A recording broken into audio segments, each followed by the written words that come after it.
Educándome Audiolibros.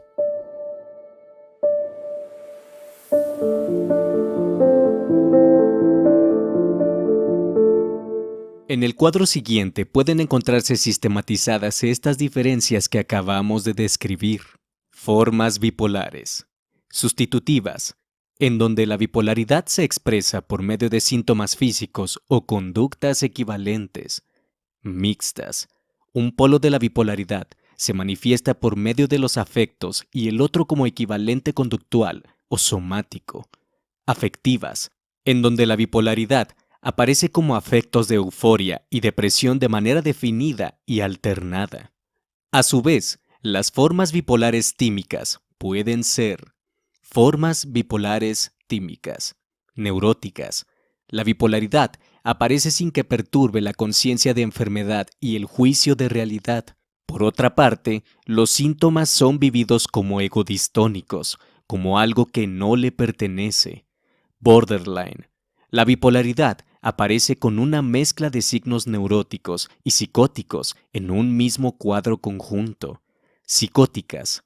La bipolaridad se presenta en el sujeto con pérdida del juicio de realidad, de la conciencia de enfermedad y síntomas egosintónicos, como algo que acepta como propio. Las formas afectivas, tímicas, neuróticas, pueden presentarse con ciertas modalidades secundarias que caracterizan o dan semblanza particular a cada una de las figuras bipolares. Entre las más importantes de estas modalidades, los estudios clínicos permiten diferenciar 6 importantes grupos. 1. Disociativa, observadora no participante. 2. Paranoica, perseguida. 3. Fóbica, evitativa. 4. Histérica, demostrativa. 5. Obsesiva, lógica. 6. Impulsiva, de acción. Número 1. Disociativa. Sobre la bipolaridad de fondo predomina un comportamiento retraído, distante, introvertido y poco comunicativo.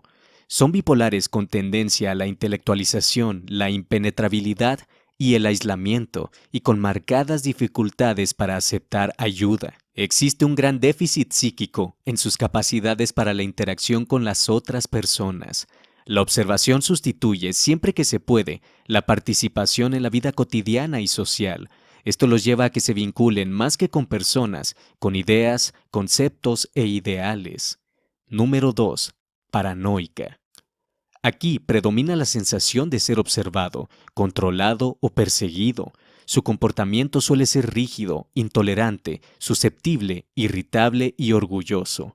Son bipolares con tendencia a la interpretación de cada acto y situación de la vida, de modo que esta permanente autorreferencia los lleva a construir un mundo lleno de fantasmas y complots imaginarios. Consecuentemente, tienen una gran dificultad para hacerse cargo de lo que ellos mismos generan. Número 3. Fóbica. Se trata de bipolares en donde se acentúan los miedos, las conductas de evitación y de huida de situaciones que debe enfrentar, la búsqueda de protección y la inhibición de ciertas expresiones afectivas. Son muy ansiosos, dominados por temores incontrolables de encontrarse con algo que es vivido como peligroso y del cual se debe escapar. Número 4. Histérica. En este caso, predominan las conductas de fabulación, seducción y dramatización. Son personalidades ingenuas, vulnerables, inconstantes, dependientes y muy influenciables. Estos bipolares suelen manifestar una gran tendencia a hacer conversiones simbólicas en el cuerpo, en donde no hay daño somático, pero sí la alteración de la función. Por otra parte, suelen decir una cosa y hacer otra, poniendo el énfasis en la acción antes que en la palabra. Inversamente, al percibir, ponen más atención a la palabra que a la acción. Número 5. Obsesiva. En esta variedad bipolar está incentivada la conducta ritualista, el aislamiento de los afectos, el orden y la racionalización de todo hecho. Son bipolares minuciosos, rumiadores de ideas, siempre dudando, compulsivos y dominados por un afán de rotular o clasificar las experiencias y la realidad. Esto último se debe a la profunda necesidad que tienen de controlar la angustia antes que establecer una genuina relación con los demás. Este anhelo de control puede manifestarse en la repetición de ciertos comportamientos que pueden llegar a adquirir el estatus de rituales o ceremoniales. Por otra parte, son notables aquí los sentimientos de culpa, vergüenza y de agresión contenida. Número 6. Impulsiva. Son personalidades manipuladoras, dominantes y de acción. Tienen una gran tendencia al uso de los otros para sus fines propios y su interés se centra primordialmente en el mundo externo. Por lo tanto, tienen una gran dificultad para la autoobservación. A veces se transforman en tiránicos y autoritarios y anhelan que las cosas se hagan exclusivamente a su manera. Tienen un bajo nivel de tolerancia a la frustración y pueden reaccionar ante esa circunstancia con agresividad. En oportunidades, sus tendencias impulsivas los llevan a incorporar conductas adictivas. Por su parte, las formas bipolares tímicas borderline constituyen un capítulo bastante interesante, ya que parecen ser manifestaciones más abundantes de lo que en un primer momento se podría pensar. Por ahora no existe un criterio ordenador claro, ya que su semblante clínico, más allá de la polaridad, parece complicarse con la presencia de signos extraños y raros, la mayor parte de las veces de dudosa explicación o directamente inexplicables. Otro hecho cierto es la general presencia en estas formas bipolares de microdelirios, es decir, manifestaciones delirantes atenuadas pero que no dejan por eso de ser merecedoras de la observación terapéutica. Habría que prestar a este síntoma una particular atención, ya que estas formaciones psíquicas encierran el contenido de una verdad o un recuerdo infantil olvidado que pugna por salir a la luz. Finalmente, las formas bipolares tímicas psicóticas, según el criterio que estamos sosteniendo de que no existen trastornos afectivos del síndrome distímico exclusivamente unipolares, pueden agruparse en tres grandes cuadros: manía, melancolía y estado maníaco-depresivo. Este último, a su vez, con las tres grandes presentaciones que ya han sido estudiadas en las páginas anteriores. No hay que perder de vista que todos estos modelos, si bien tomados de la realidad, no dejan de ser construcciones teóricas y que, de hecho, las evoluciones que más se observan son las atípicas e irregulares, de modo que hay que estar bien dispuestos a tomar en consideración, para hacer una evaluación más global y precisa, no solo un momento o una circunstancia de la persona, sino también el transcurrir de una vida. Solo en este contexto de conjunto puede comprenderse y diagnosticarse la bipolaridad. Tengo la impresión de que el análisis de la totalidad de la vida es lo que posibilita una adecuada comprensión de la presencia de esta enfermedad, y que su falta ha conducido en muchos casos a diagnósticos errados, tardíos o ausentes. Capítulo 4. La biografía del paciente bipolar. Usted sabe de sobra que en casi todas las familias ocurre algo que se disimula en presencia de los extraños. Augusto Strindberg, Padre, Acto 1. La investigación psicológica ha podido establecer la existencia de algunas regularidades en la historia de los pacientes bipolares. De este modo, ha sido posible reconstruir hasta cierto punto un esquema de la posible secuencia de acontecimientos internos y externos que han sido necesarios para que este padecimiento se formara. La cuestión consiste en tomar este modelo como un marco de referencia, útil para los fines explicativos, pero no para ser convertido en otra cosa que no sea una herramienta que nos oriente en la comprensión de una realidad bastante compleja y, en cierta medida, inabarcable por la palabra. Quizás, a medida que el tiempo avance, la ciencia podrá ir dando respuestas cada vez más acabadas, pero la esencia del dolor bipolar, conocido gracias, en parte, a los estudios realizados por el psicoanálisis, ha sido descubierta y puesta en evidencia por poetas y escritores a lo largo de toda la historia y en todas las culturas. Las preguntas que uno podría hacerse son: ¿por qué ha habido tanta dificultad en la clínica para detectarla? Y ¿por qué tantos pacientes han sido diagnosticados tan tardíamente? Parte de la respuesta radica en lo siguiente, que vale la pena enmarcar. La terapéutica solo concebía la bipolaridad en términos de locura, psicosis maníaco-depresiva, no advirtiendo que la mayor franja de pacientes con este síntoma no pierden la realidad, sino que andan circulando por la calle con su sufrir a cuestas. Número 1. El clima familiar.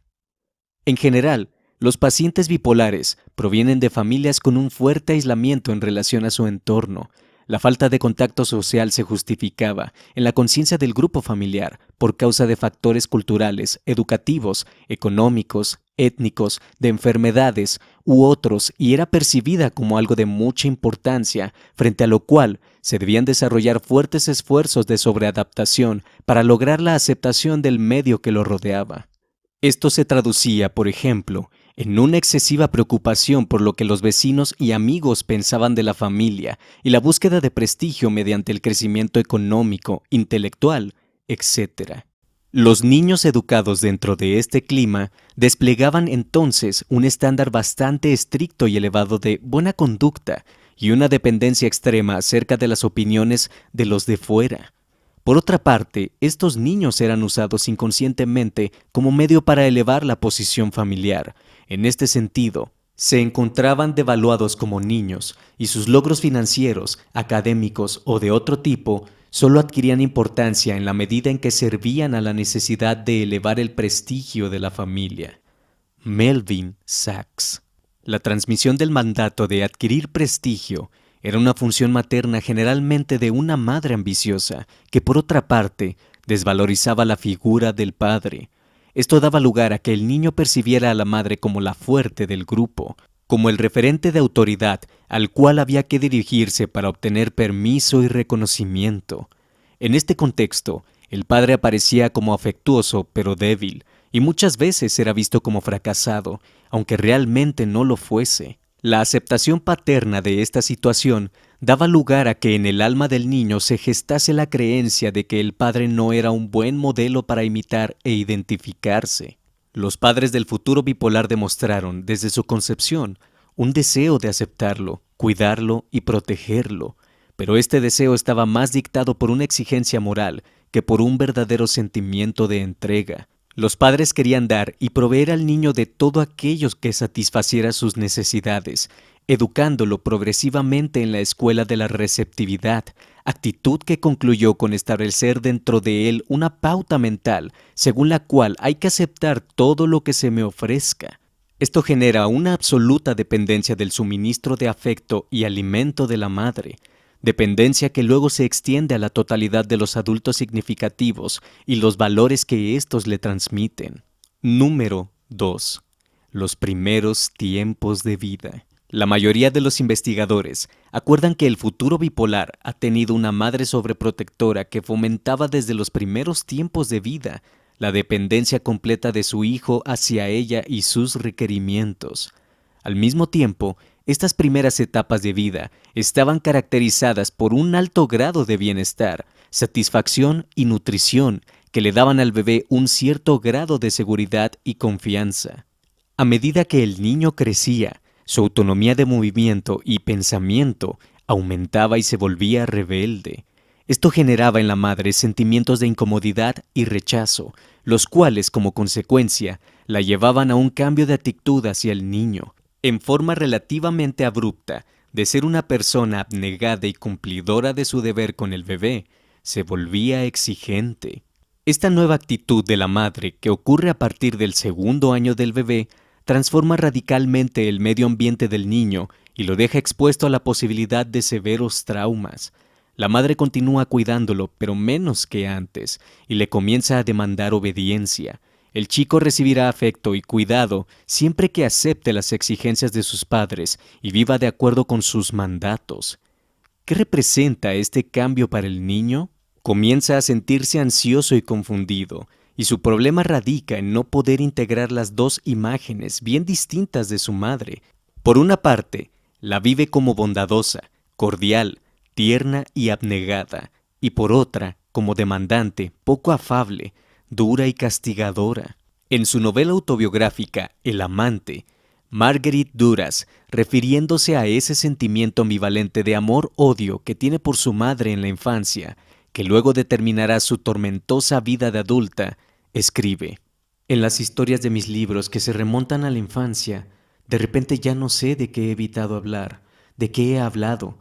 Creo haber hablado del amor que sentíamos por nuestra madre, pero no sé si he hablado del odio que también le teníamos y del amor que nos teníamos unos a otros y también del odio terrible en esta historia común de ruina y de muerte que era la de nuestra familia. De todos modos, tanto en la del amor como en la del odio, y que aún escapa a mi entendimiento, me es inaccesible, oculta en lo más profundo de mi piel, ciega como un recién nacido. Es el ámbito en cuyo seno empieza el silencio. Lo que aquí ocurre es precisamente el silencio, es el lento trabajo de toda mi vida. Aún estoy ahí, ante esos niños posesos, a la misma distancia del misterio.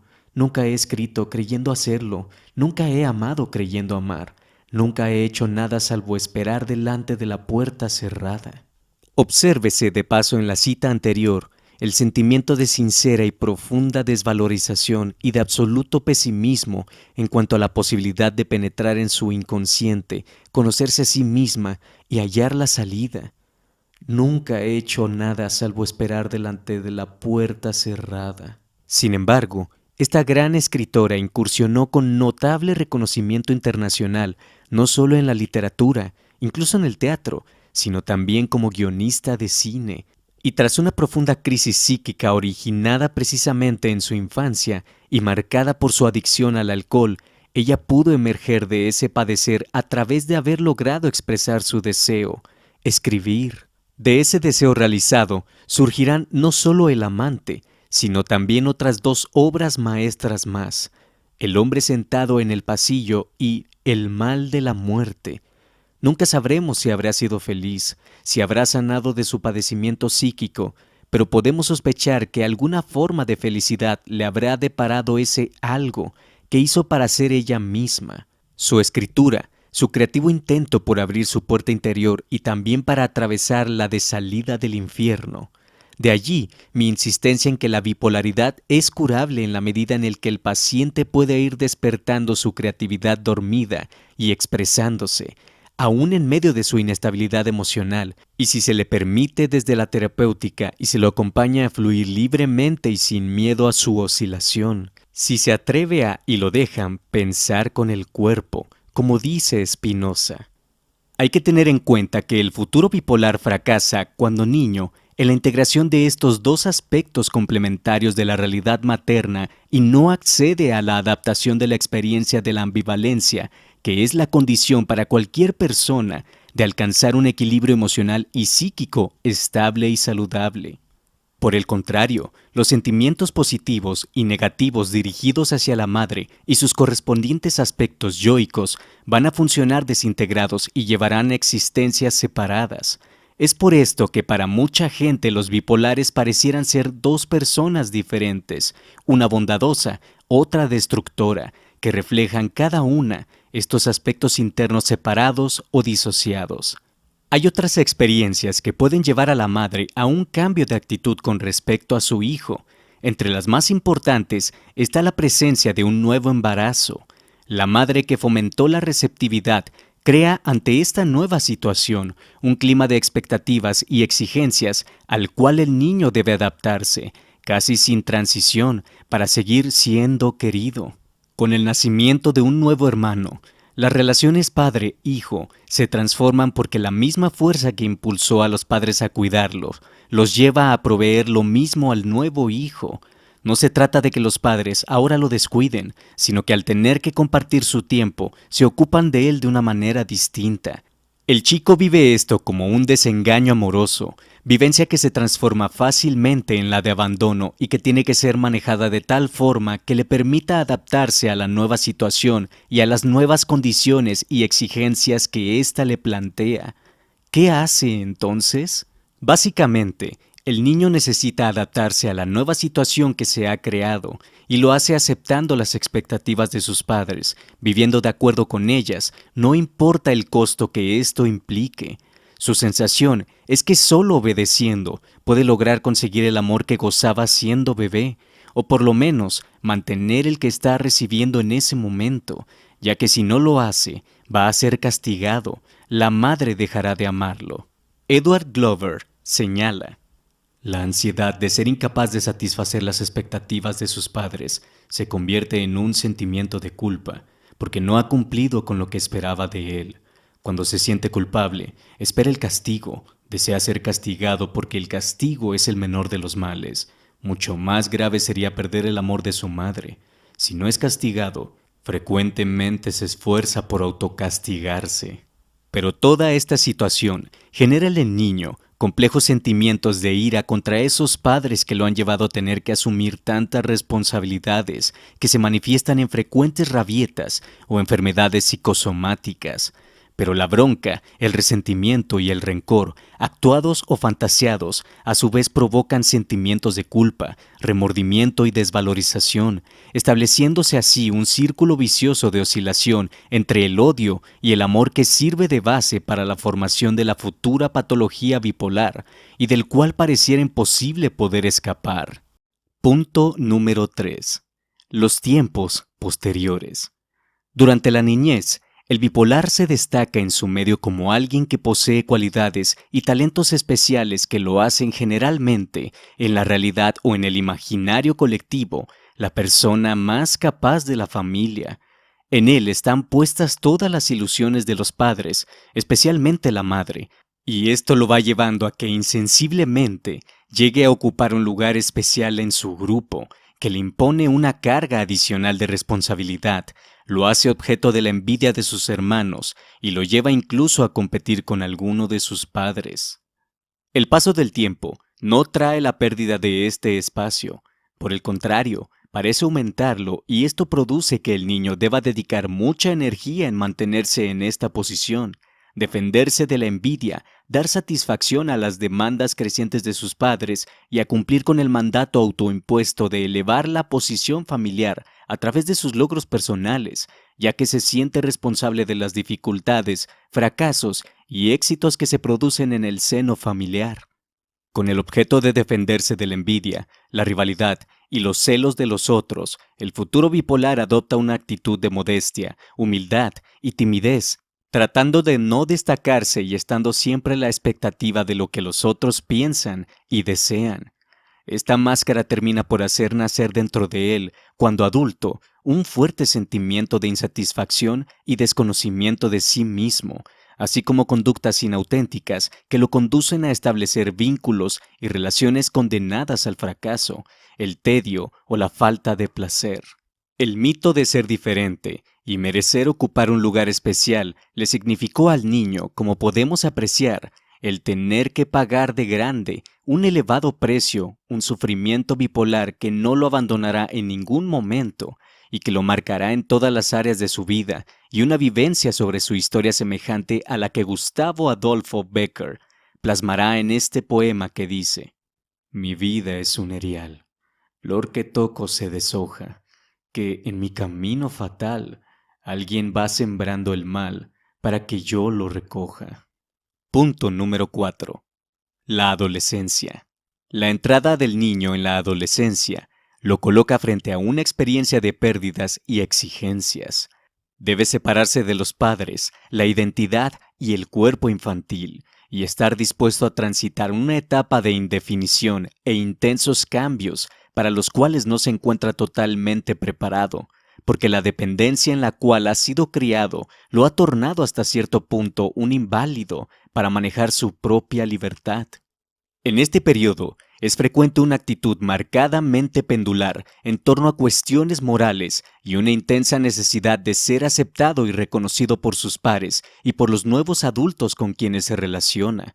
Del mismo modo, pasa del aislamiento a la búsqueda de compañía, de la depresión a la euforia, de la abulia a la actividad, hechos que en general se confunden con la temática de inestabilidad propia de la adolescencia. Lo que no conviene dejar de destacar es que si bien la ambivalencia afectiva es un fenómeno normal en la adolescencia, en estas personas, futuras bipolares, se trata de una experiencia que refuerza aún más su disociación y por lo tanto aumenta su predisposición en la enfermedad.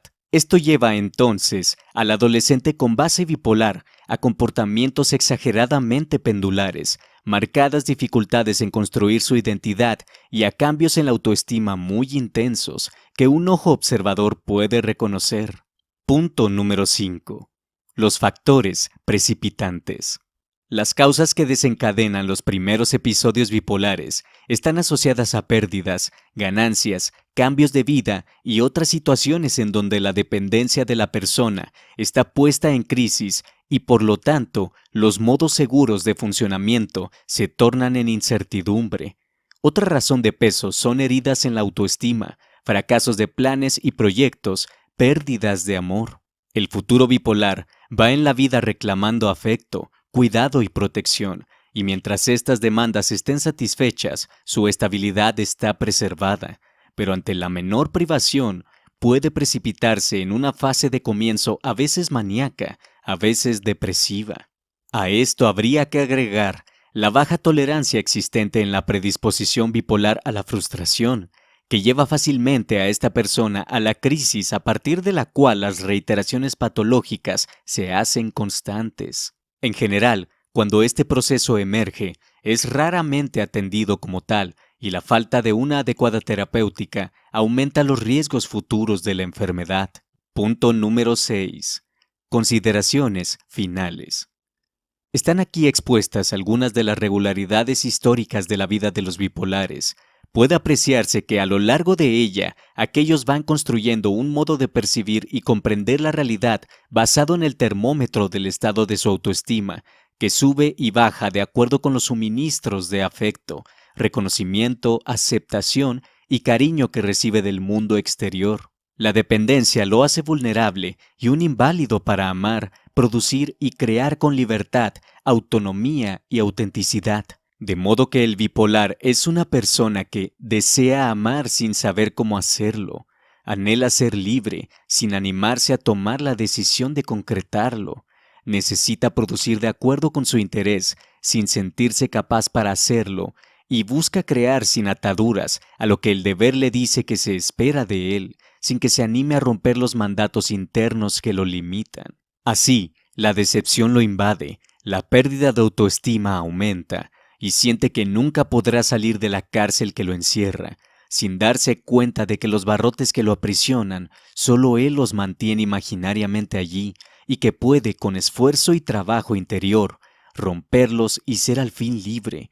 Esto ocurre cuando, al decir de Marguerite Yourcenar, con una mezcla de reserva y audacia, de sometimiento y rebelión cuidadosamente concertados, de exigencia extrema y prudentes concesiones, he llegado finalmente a aceptarme a mí mismo. Precisamente, Lo que el cuerpo piensa se titula un artículo de Luis Mattini, donde el autor, hablando de los movimientos asamblearios autónomos, pero que bien se puede aplicar a la comunidad bipolar, dice, entre otras consideraciones, justamente es el cuerpo el que percibe y resiste la fetichización que ha capturado al cerebro, pues este es el que ha desarrollado la creencia de que no hay ninguna alternativa.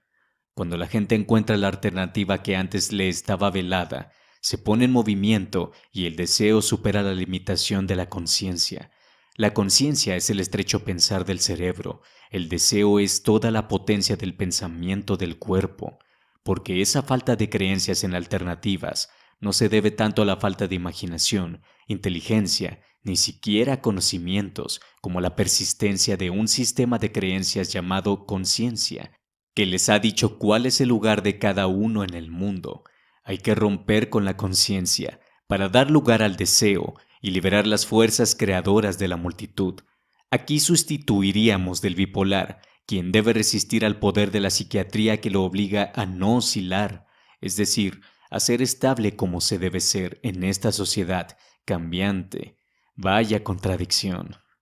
No se trata de un canto al caos, al anihilismo, prosigue Martini. Son búsquedas por medio del cuerpo que piensa y que en ese camino aprende lo que ese cuerpo puede. Capítulo 4. ¿Cómo vive el paciente bipolar? Miedo de ser dos, camino del espejo. Alejandra Pizarnik. El modo como el paciente bipolar organiza sus vínculos afectivos parejas, familia, amistades, sus proyectos, su trabajo, su relación con el dinero y el esparcimiento, sus estudios y toda su vida es expresión de lo que a lo largo de su historia ha construido como modalidad básica de interacción. Esta construcción condiciona todo su acontecer y limita sus posibilidades de realización. Es como una marca identificatoria que la persona siente que la vuelve diferente del resto y que le cierra caminos. Los principales elementos que integran esta marca son: A. La escuela de la receptividad. El bipolar desde chico ha sido educado en la escuela de la receptividad y el conformismo, de modo que traslada este esquema a todos sus campos de producción. Este anclaje es el que debe superar la creencia imaginaria de que no puede. El paciente debe aprender que es tan negativo para su cura el desmadre maníaco como el conformismo melancólico. Debe encontrar entre ambos extremos su camino intermedio y debe tener la convicción de que esto no es solo viable, sino también posible. Debe aprender que la bipolaridad no es algo a lo cual hay que resignarse, sino algo a integrar en una ambivalencia saludable, una autoestima cierta, que le dé amparo, seguridad y certeza. Y esto solo puede conseguirse si rompe la dependencia, la sensación de condena y se enfrenta con libertad con el hacerse cargo de su propia vida. B. La repetición de ciclos. Al revisar las vidas de los pacientes bipolares, puede apreciarse cómo se repiten ciclos. El descubrimiento de los mecanismos de estos ciclos puede darle al paciente el alerta necesario que lo conduzca a evitar nuevas situaciones de dolor y riesgo y prevenir una complicación en el presente que agravaría su condición. Al mismo tiempo, este insight le va a facilitar la comprensión de hechos similares del pasado y así hilvanar un poco más su biografía, que en general es vista por el paciente como algo fragmentado. C. La falta de continuidad histórica. El sentido de continuidad es algo que está roto en la identidad bipolar y esto se traslada a todos los recorridos que hace. De algún modo pareciera como si estuviese empezando de nuevo a cada momento, como si no pudiera dar cuenta de los hechos que lo llevaron a la situación actual, de manera que, si logra asimilar una experiencia y evitar un riesgo, habrá aprendido algo importante que trasciende lo puntual del momento y habrá avanzado un paso más en el camino de su recuperación. D.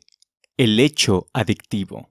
Otra cuestión importante es el hecho de que la bipolaridad resulta ser una suerte de estado adictivo que se ha forjado en un tiempo en el cual la autoestima era regulada por suministros externos y que, por lo tanto, se tenía una necesidad vital de tales suministros. Esto lleva al sujeto, con este patrón registrado en su inconsciente, a la pérdida de la propia valoración personal cuando sucede que faltan estos suministros. Para impedir esta vivencia, el yo está dispuesto a todo. No podrá contener la impulsividad y el desborde, y desarrollará cualquier comportamiento sin mirar normas y prohibiciones, con tal de obtener el bien que anhela. E. La explosividad. Un rasgo que marca los rendimientos bipolares es el hecho de que muchas veces la tendencia maníaca está contenida durante mucho tiempo y brota de pronto, casi inesperadamente, para el sujeto y de modo inexplicable para los otros que lo rodean. Esto hace que el paciente sienta que posee una bomba de tiempo dentro de sí, que puede estallar en cualquier momento y que no puede controlar. Consecuentemente, pasa a organizar su existencia dentro de un marco de exageradas protecciones y contramedidas ante la posible explosión. Esto le da la seguridad, pero no solo resuelve la cuestión de base, sino que puede contribuir a su incremento, ya que únicamente posterga la descarga sin darle un cauce sustitutivo adecuado. Lo sofocado y reprimido siempre retorna con mayor fuerza. Llevado esto a la vida de relación y de producción, muchos pacientes bipolares trasladan su creencia de llevar una bomba a sus comportamientos y desarrollan actitudes que suelen parecer de no compromiso, pero que en realidad esconden miedo e incertidumbre ante el curso de la vida. Algunas de las áreas de la vida del bipolar y cómo funcionan en ellas. Todas estas maneras de funcionar juegan un rol importante en la configuración de las modalidades de comunicación, interacción e inserción social de la persona bipolar. Punto número 1. Vínculos afectivos. Pareja, familia, amigos. El paciente bipolar da la impresión de poseer una gran capacidad para relacionarse e interactuar con facilidad, especialmente cuando está en una fase hipomaníaca. Saluda a todo el mundo, establece contactos de una manera rápida, pero se trata siempre de vínculos superficiales que carecen de profundidad y compromiso. La mayoría de sus relaciones están basadas en un intercambio social muy estereotipado. Una sonrisa aquí, un saludo allá, un chiste más adelante, una charla rápida, ingeniosa pero insignificante, donde realmente no se abre al encuentro y al diálogo. Por otra parte, la persona bipolar no toma en cuenta al otro como persona, sino como un espectador de su exhibición, cosa que no hace por maltratar al partinaire, sino por una falta de capacidad de entrega. Sus sentimientos más profundos y sinceros están presentes en una o dos relaciones en las cuales se establece una fuerte dependencia.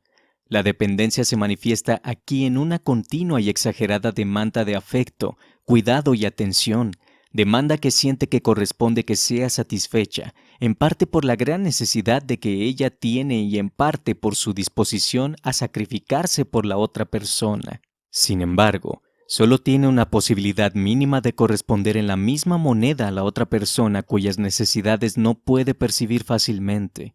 Melvin Sachs.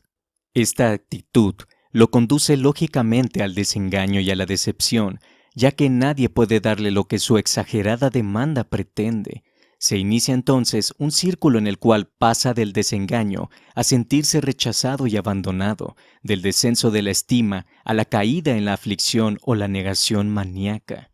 Al mismo tiempo, para sostener la dependencia, el bipolar se desvaloriza y se posterga, y esto trae aparejado necesariamente el surgimiento de sentimientos hostiles que muchas veces, al no ser reconocidos y aceptados, se descargan en acción como agresividad. Todo este cuadro hace que los vínculos afectivos con personas bipolares sean realmente muy difíciles y que en la historia de estos pacientes encontremos muchas experiencias de parejas rotas, amores fracasados, amigos perdidos, familia alejada, soledad y mucha insatisfacción. De algún modo, el otro amado de un bipolar siente que se genera dentro de su alma sentimientos amontonados, algo así como: si supieras, amor, que tu gesto me llena y me destroza. Si supieras, amor, que tu mirada me arropa y me acongoja. Si supieras, amor, que tu recuerdo me duerme y me desespera. Si supieras, amor, que tus palabras me desbordan y me ahogan. Si supieras, amor, que tu actitud me derrite y me aniquila. Si supieras, amor, que eres lo único que me importa. Ay, amor, qué inútil sería el sufrimiento. J. L. Padilla Corral.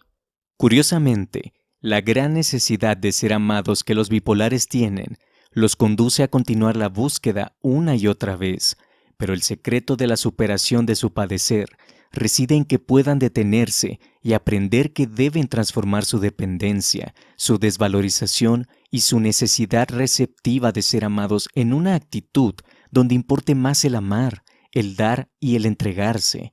Cuando lo logran, son entonces seres sensibles y generosos en sus afectos y comprometidos en una sana relación de amor. Punto número 2. Estudios, trabajo y proyectos. En general, los pacientes bipolares son muy creativos y emprendedores. Sin embargo, su inconstancia, su poca autoestima y su falta de realidad los lleva a construir y destruir lo que edificaron. Es como si perdieran una y otra vez aquello que más aman. Al revisar las vidas de los bipolares, vemos cómo van siguiendo una curva de progresiva autodestrucción de sus posibilidades laborales, de estudio y proyectos.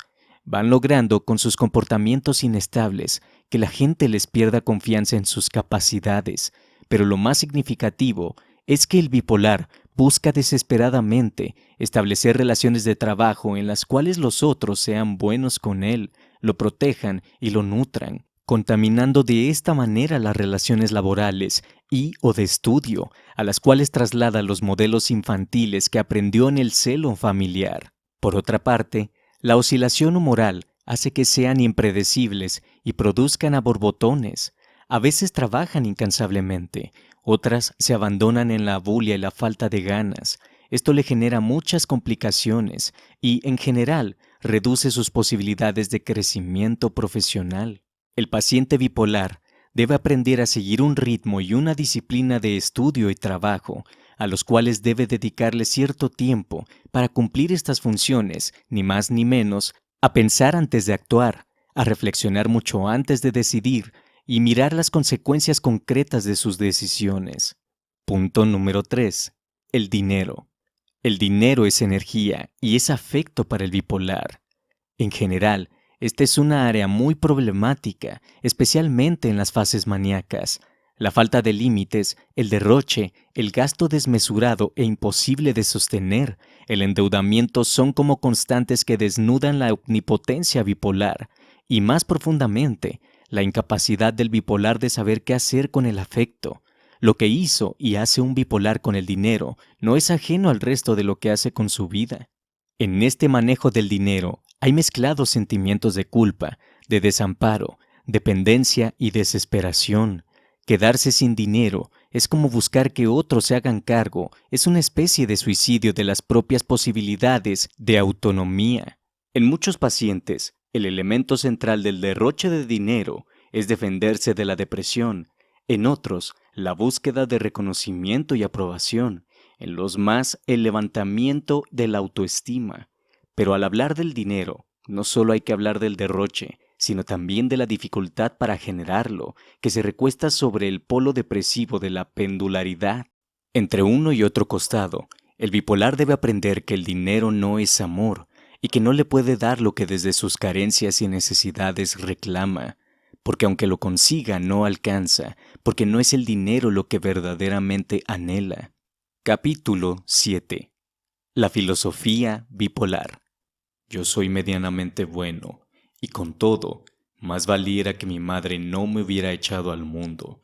Soy muy soberbio, ambicioso, vengativo, con más pecados en mi cabeza que pensamientos para concebirlos, fantasía para darles forma o tiempo para llevarlos a ejecución. ¿Por qué han de existir individuos como yo para arrastrarse entre los cielos y la tierra? Shakespeare, Hamlet, Acto 3. La manera como pensamos condiciona el modo como percibimos la realidad y cómo nos relacionamos con ella. De esta forma, vamos generando una filosofía de vida, acorde con nuestra historia, nuestros mandatos interiores, nuestros anhelos y nuestros miedos. Existe una filosofía bipolar, es decir, un modo de comprender el mundo. Puede sonar extraño, pero no tanto si se repara en el hecho de que la enfermedad es una forma equivocada de ver la realidad, una creencia que se hace síntoma. En el caso específico de la bipolaridad, se trata de una filosofía oscilante entre el pesimismo de Schopenhauer y el superhombre de Nietzsche. Punto número 1. El propio valor. La autoestima es una condición importante de la salud. Sin un buen equilibrio de la propia valoración personal, se hace difícil poder amarnos y, por lo tanto, amar. Esta falta de amor a sí mismo implica la incapacidad de poder cuidarse y protegerse por sí mismo, y por ello la necesidad de recurrir a poderes exteriores para que se ocupen de esta tarea que es responsabilidad de cada uno. Esto nos hace dependientes, vulnerables y sometidos a las mareas de los estados de ánimos de los otros y a las circunstancias cambiantes de la vida. Creer inconscientemente que todo el bien proviene de afuera es estar a merced incondicional de la frustración y el fracaso. En condiciones depresivas, el bipolar ve todo de una manera pesimista respecto a él, respecto a los otros, respecto al futuro, respecto a todo.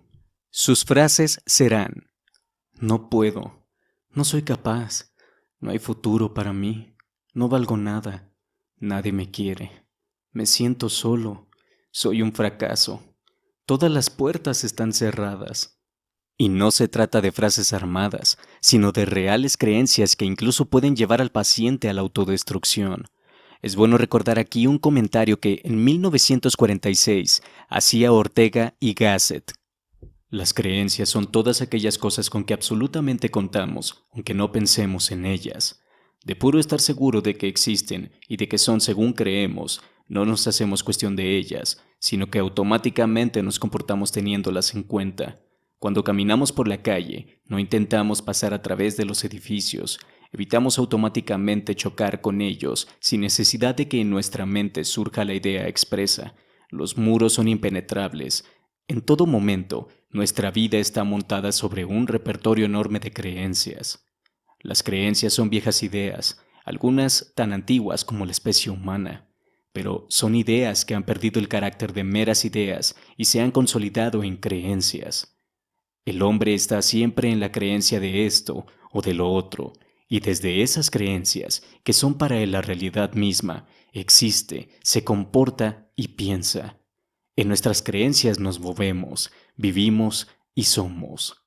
Estas creencias bipolares hay que cambiarlas, no para sentirse Superman, sino para aprender que sí puedo, sí soy capaz, sí hay un futuro para mí, sí valgo, sí soy querido, sí hay gente que quiere estar conmigo, sí puedo ser exitoso, sí hay puertas abiertas para mí, pero siendo consciente de que no puedo todo y no soy capaz de todo. Recuperar la autoestima no implica despreciar a los otros, ni dejar de necesitarlos, ni querer controlarlos, ni desear triunfar sobre ellos. Recuperar la autoestima es darnos cuenta de que tenemos capacidad, que valemos y que tenemos límites, que somos importantes por lo que podemos y por lo que no podemos, que nuestra autoestima no depende de lo que los otros nos den u opinen de nosotros, sino de lo que nosotros pensemos de nosotros mismos. En suma, sentirnos razonablemente seguros y confiados con los recursos de los que disponemos y también con los límites que el vivir nos ofrece. Punto número 2. Autonomía. Junto a la autoestima, la libertad personal, la autonomía de decisión es otra cuestión importante para tener un buen equilibrio psíquico, pero las personalidades bipolares sienten un profundo anhelo de dependencia y buscan incansablemente en los otros los soportes de su necesidad. Dependen del apoyo y el reconocimiento de los otros. Cuando el bipolar está depresivo, su incapacidad de elaborar la separación lo ata a relaciones simbióticas, de postergación e inclusive de humillación.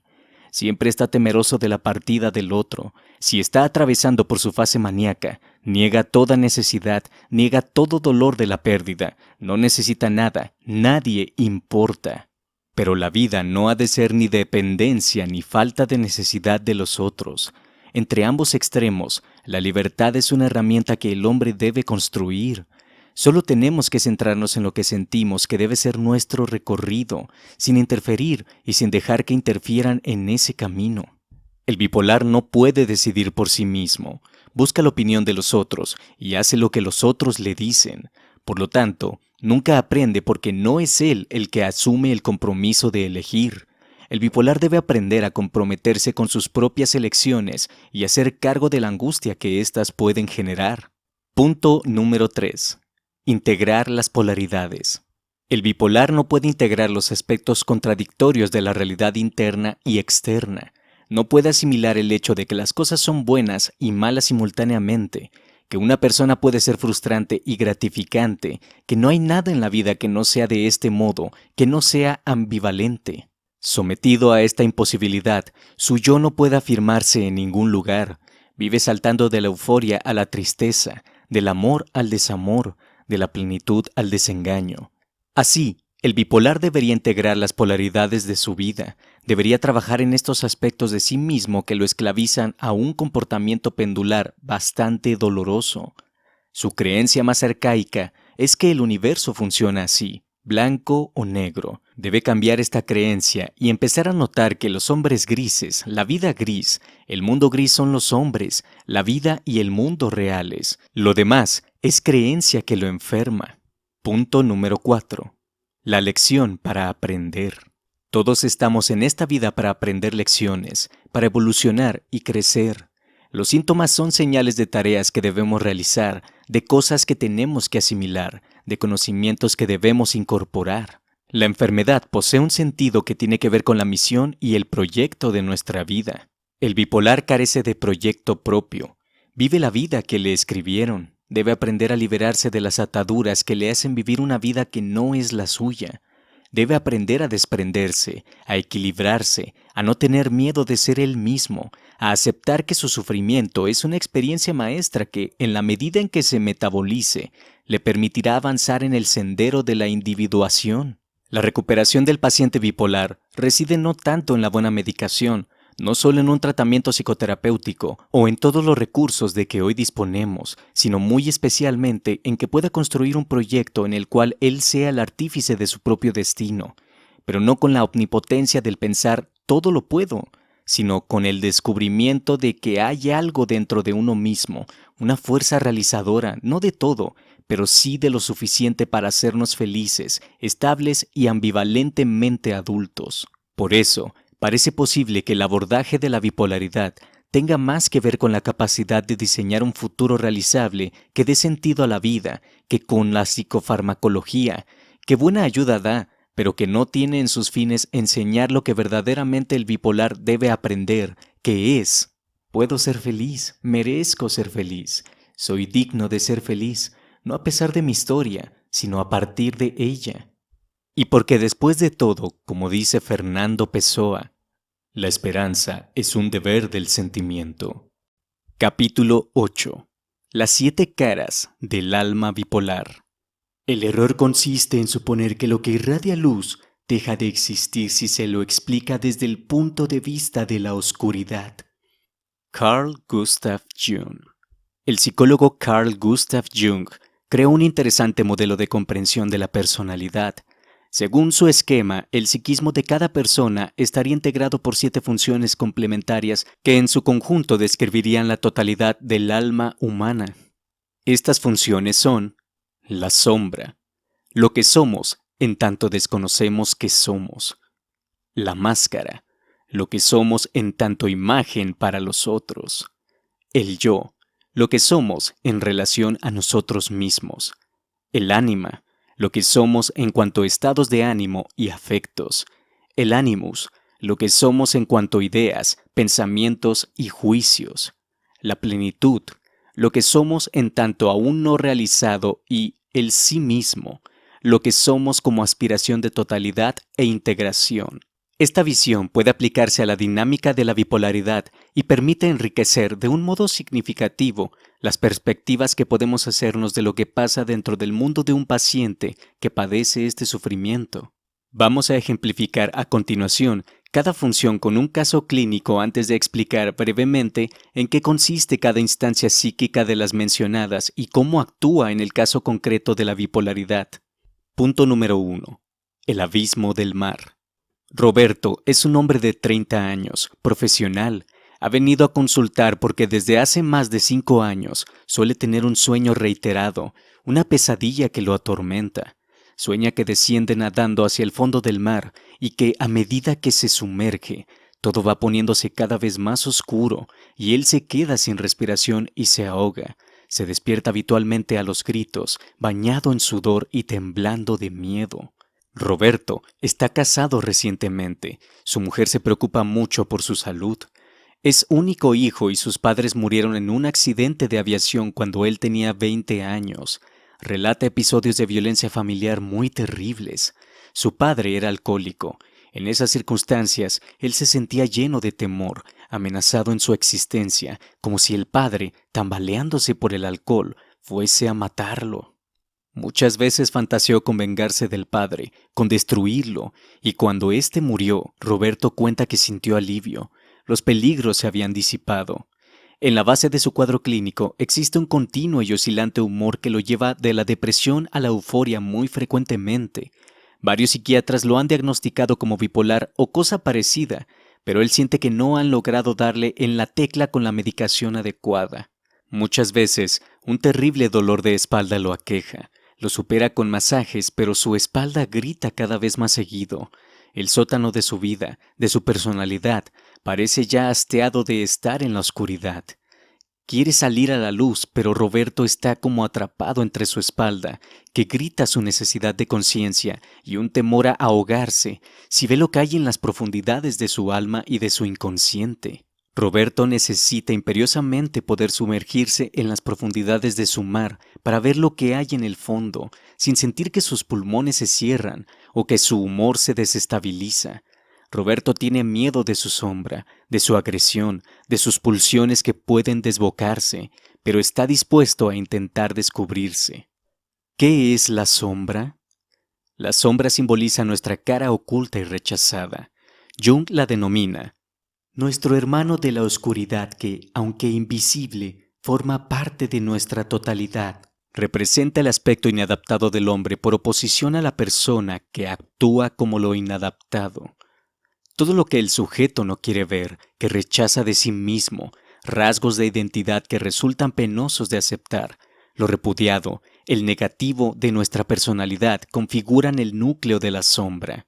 También expresa la voluntad de poder del pasado filogenético más arcaico, la cola del saurio del hombre, sus tendencias más primitivas y agresivas.